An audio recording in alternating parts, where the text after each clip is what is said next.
There are times in World of Tanks console that it does not matter how good you are, how good you've performed, or basically however you try and impact the game, because ultimately you will still lose games in the game, and therefore we're going to be looking at a replay showcasing the Shashka, a pretty broken tank to be honest with you, on World of Tanks console, and that's because it has just an amazing gun. This thing can bash out damage left, right and centre on multiple opponents as they come towards you, and it has perfect camo rating, which means that you can stay undetected in scenarios that most other tank destroyers with this sort of alpha just would not be able to do. And that is why the Shashka, or the SU-130 PM, is just so good within World of Tanks. However, it has allowed me to have this game right here that you're about to witness. Now, we pop a nice shot into the Skoda T56, and some of the keen-eyed of you might have seen that we've just dealt 478 damage in one singular shot. Well, that is not the alpha damage of this tank. In fact, that is a low roll, and considering reload in about 10 seconds in this tank, we can whack out nearly 3,000 plus DPM, which means that this is just utterly unbelievable.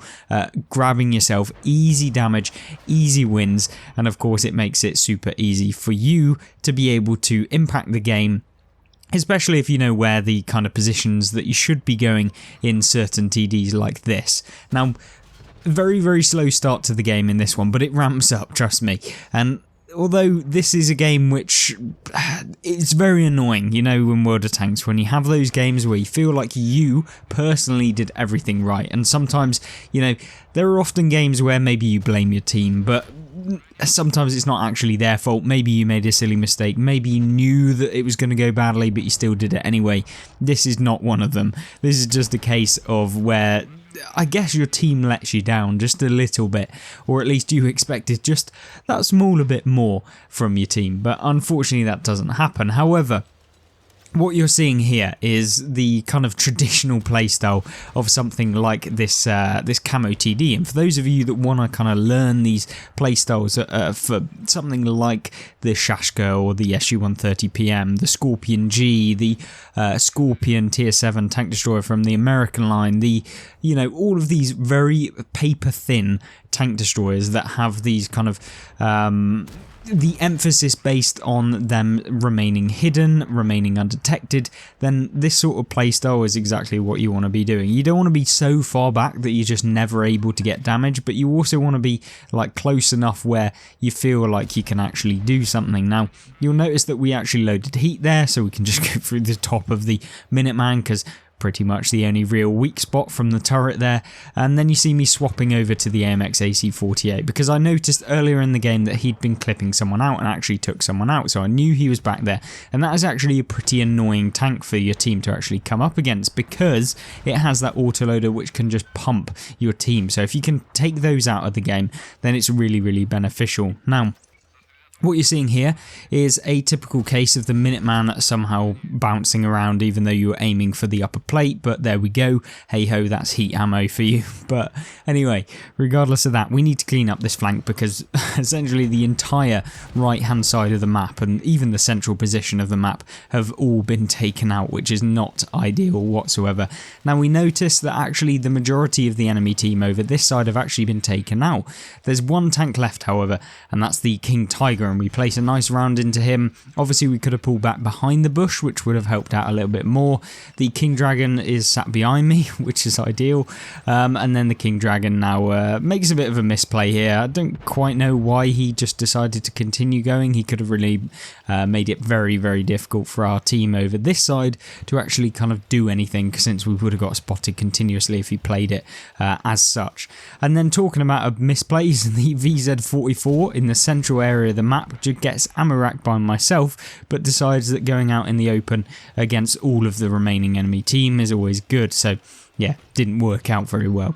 Now, we need to support this this Diamondback on our team against the defender, the medium tank, and 2 heavies that are over that side.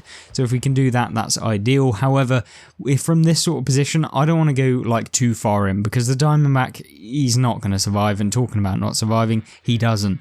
And 4,257 damage done. Now, the TNH 105, which is the new Czech heavy, is a pretty lethal force at tier 8. So you have to be careful of it, to be honest with you. That thing can really pump you with those double barrels, same as the Skoda T56. Both are really, really fantastic tanks at just being able to do things that other tanks just wouldn't be able to. Now, the defender's a one-shot. The TNH, we have no idea how much hit points that is on. We haven't seen. Someone jumps in the cap. We know the artillery is going to be a one-shot. So potentially we could win this game if we just play it right. If we stay hidden, if we stay undetected, and we just play a little bit more, how should we say, like passively, but also being mindful, play it pretty strategically, and we can definitely still win. Now, the T32 on full health, now that's not particularly great, especially when you're bouncing off of them, since the timing is crucial, because yes, I may be able to take out all of them, but if some of my teammates die, or some of the friendlies get taken out, or whatever it might be, then it could be a real pressure, because then I'm not able to reload, then I can't pump out as many shots, and therefore we can't get out as many of the opposite numbers in the team as quickly as we'd like to. Now, I noticed that there is a heavy that's pushing up, and it is the TNH 105, which is a 2-shot for us, so we need to make sure that we hit this guy twice before he manages to get anywhere near us, and with 1,100 hit points, this is where the paper TDs don't particularly do very well, because you can take about 3 hits from most tanks in the game. Now, we have a little bit of lag, which is really annoying, and we place 1 round into the A44, but of course we only managed to track him, because there you go. But we load a normal round, we're trying to get him, hopefully he's still there blind, which he isn't, which is really, really annoying. And then we have the TNH 105 1000. Now, it's looking pretty bad at this point for us being able to do very much. We put a lovely round into the TNH there, securing some extra damage. We're now on 412 XP within this game. In the additional, like, you know, where it actually locates how much XP you've got in the top right hand corner. And then we try and really easily go for the TNH in the cupola if we can, but we get spotted, which is terrible. The A44 comes around, finishes off the King Dragon. We've got a defender who's now pushing up. It's looking absolutely awful. Now, we don't make the same mistake of tracking the A44, obviously, and we go for the shot on the A44. Now, I make an actual misplay here. Now, albeit it's not really that much of a misplay, but it still is. I shouldn't really have gone for the defender. I should have gone for the TNH, because if we could finish him, then we would have been able to get over the ridgeline. Maybe we would have put a bit of distance between us and the defender, but nonetheless, we still managed to pick up 6,257 damage done in the Shashka in this game, and we still lost, obviously. We came 3rd in the game on XP, even though we were on the losing team, which is definitely a sign of when you've had a pretty stumpy game. And of course, we pick up 182,000 silver, a mastery badge, 5 enemies destroyed, and the most damage in the game by almost double. And of course, almost the entire health of our team. We basically almost did like 50% of the damage done to the opposing team, because, yeah, one player should have to do that, and even when you do, you still lose. But there we go. A pretty annoying game in the Shashka, but nonetheless showcasing just how good this tank can be. Let's jump into another replay before we end up this video. Now, the next map is one of my favourites, Lakeville, and I'm sure if you've played World of Tanks console, it's probably on your like top 10 list, at least in terms of the maps, and if not your top 5, because this map pretty much has everything for everyone in the game, whether you're a TD, whether you're a heavy, light tank, medium, whatever you are, there is something and a somewhere to go on the map that actually is preferable for your tank in particular. So what do we do at the beginning of the game on Lakeville? Well, typically what I will do is sit in this position or somewhere near here to be able to get some shots and easy shots into opponents that try and cross early on in the game.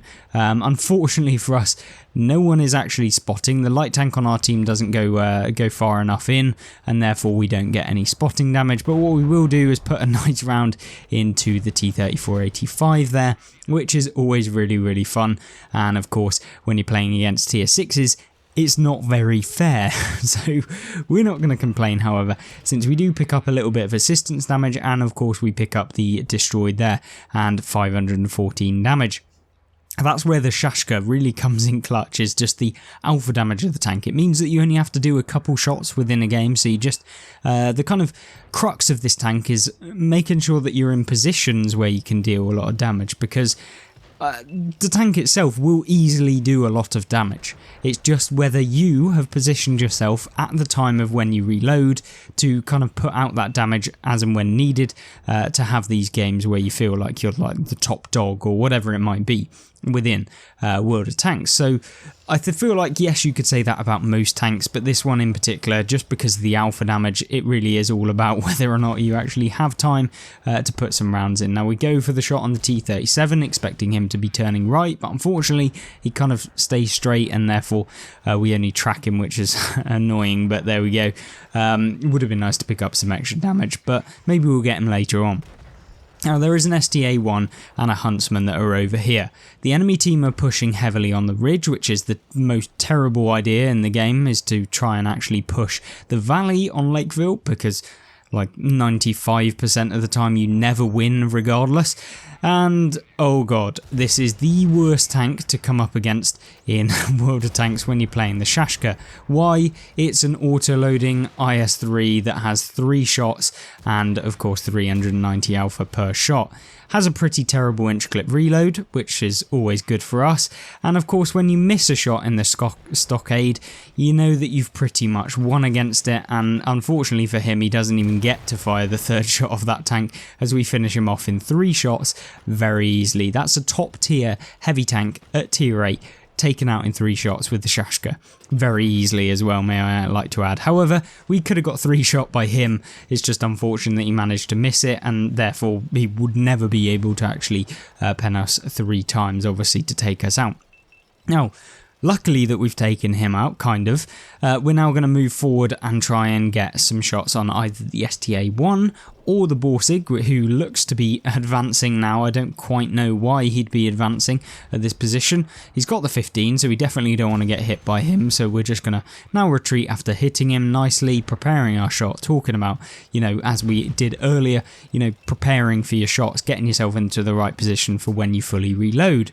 Now, moving forward in this game, what can we do? Well, we're going to come around this corner, and as you see in just a second, we're about to witness the artillery firing. If not, he already fired and we just missed what we saw. So from this position, we know that the artillery is going to be over this way, so we're going to go up on this ridge. We know he's over here. The FE-207 kind of looking our way. If he hit us there, that would have been super unlucky for us, but we put a nice round into him, finish him off, and of course that is exactly what you want to do when you're playing in World of Tanks, is finishing off artillery pieces, because we all know how horrible they are. Now, moving forward, what do we do with the Shashka? Well, we're on the offensive now. We're not going to lose this game. It's 7-3. I'm on 600 health. The remaining enemy forces are on fairly low hit points.